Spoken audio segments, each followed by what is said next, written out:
It's fairly easy to answer the question, what do I want, or what does anybody want? We want pleasure. Pleasure is associated with, obviously, an absence of pain and power. I'll be saying more about that later. I did a podcast, 3 or 4 podcasts ago on YouTube about the first rule of life or something like that.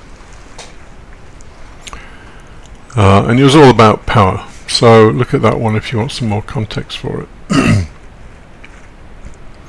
Anyway, whether you agree or not doesn't matter.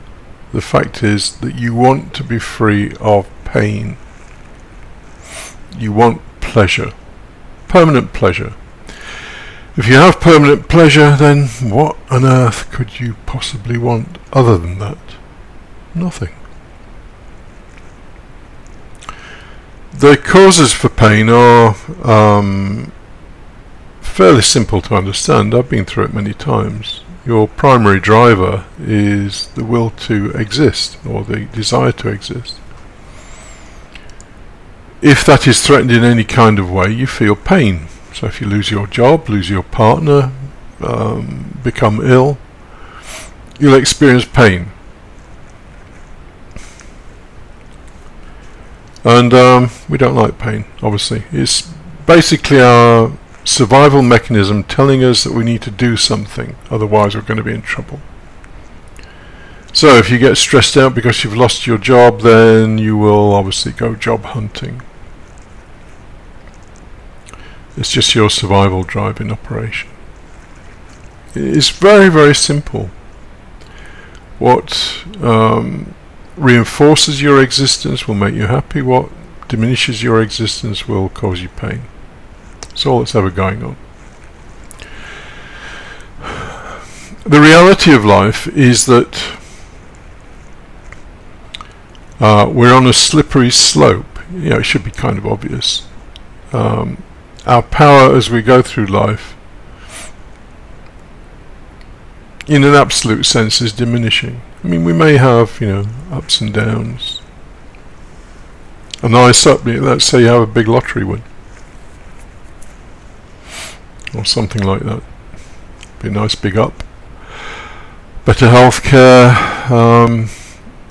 better schools for your kids, whatever helps you survive more adequately.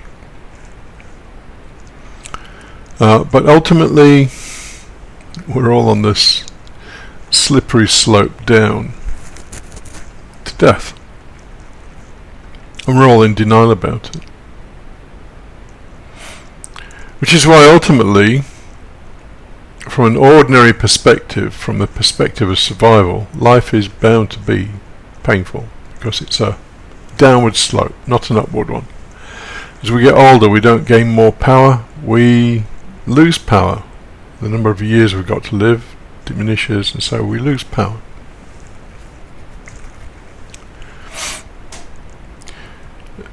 If you ask most people what they want, they'll come out with stupid things. Because they don't think about it. Just, I want a Ferrari, I'd be happy if I got a Ferrari. Well, for how long? Maybe a couple of months. And then they'd want a Lamborghini or something, or something else. The problem is that in our normal existence,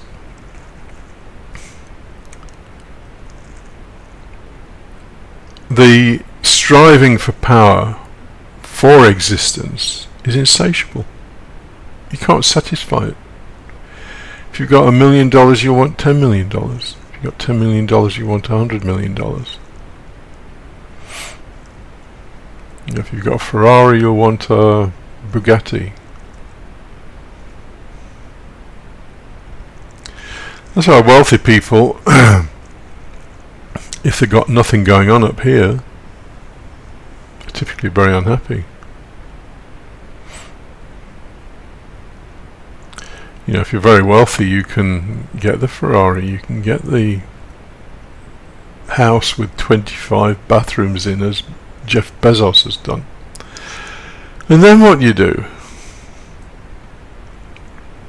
Anyway, what do you want? You want pleasure. In the ordinary sense of the word, you cannot have it, because you're on a downward slope. So it's sort of like the slope is going down, and as it's going down, you might have little ups, downs, ups, downs. Ultimately, it's zero. You die. It doesn't stop people pretending that they're achieving things in life and all the rest of it.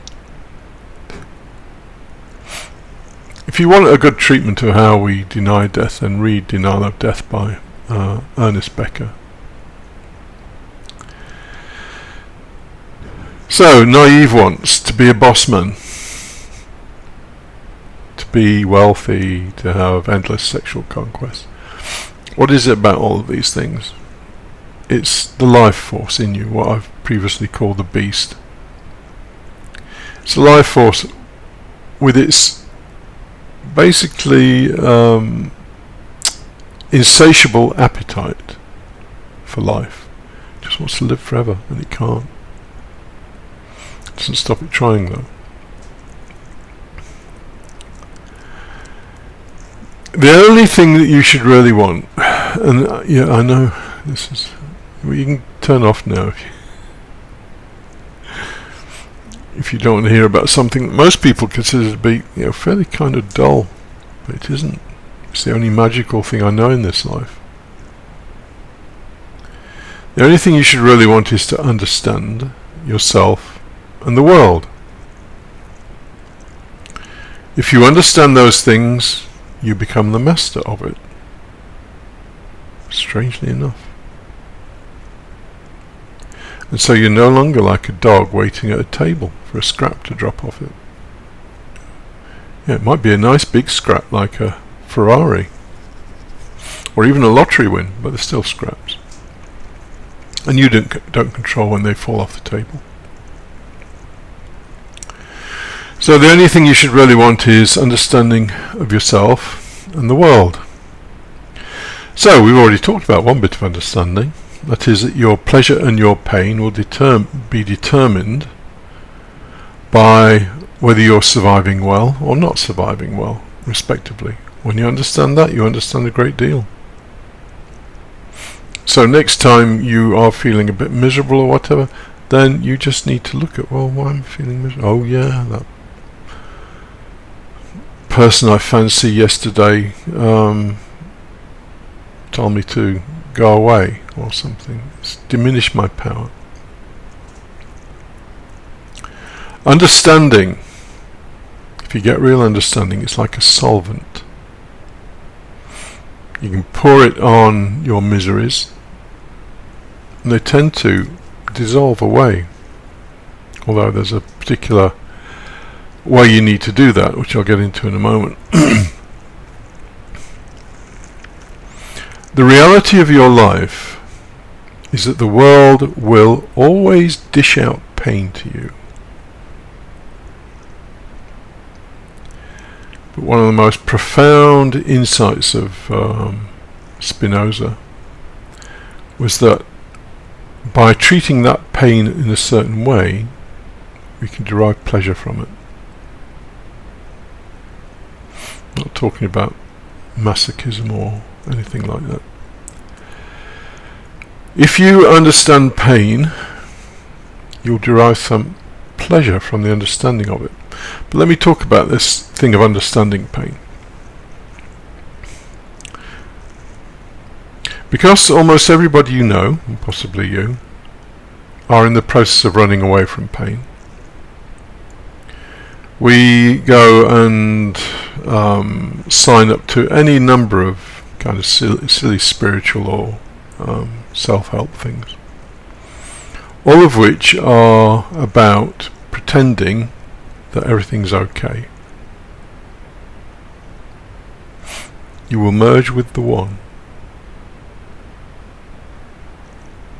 There's nothing to change. You are already with God. Your life has total meaning because God has a purpose for you, etc., etc., etc. Make you feel okay for about half an hour, but then what? Or, your new meditation technique, or your new mindfulness technique. It's all running away. The thing to do is to go into, not to run away, to go into. So if you, if you embarrass easily, we don't run away and pretend that God loves us or something as a bit of comfort. We go into the embarrassment. What is that about? What is embarrassment about? It's because you are seeking power, and instead of getting the power, you've got a diminished power. So, in a situation, let's say you are Mr. or Mrs. Life and soul of the party, and you go to a party, and you start clowning around, and people look at you as though you're insane or something, and somebody asks you to leave. You may feel embarrassment. Oh fuck, what have I done? And there we go, I've used bad language. YouTube will demote this. Oh, there you go. Anyway, so you might feel embarrassment. Oh, I've been such a clown. So what's going on there? Well, you went there as the life and soul of the party to try and get attention. For people to think what a cool character or a hip character you are. And it hasn't worked. So instead of getting an increase in your power, recognition by others, you've got a decrease because everybody thinks you're a twat.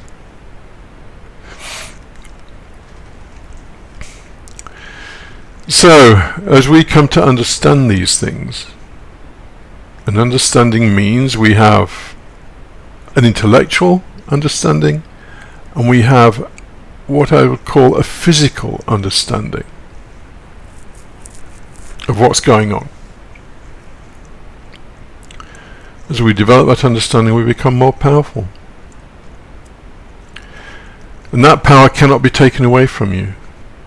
In life, your power can be taken away any moment. Some health condition that you can't put right.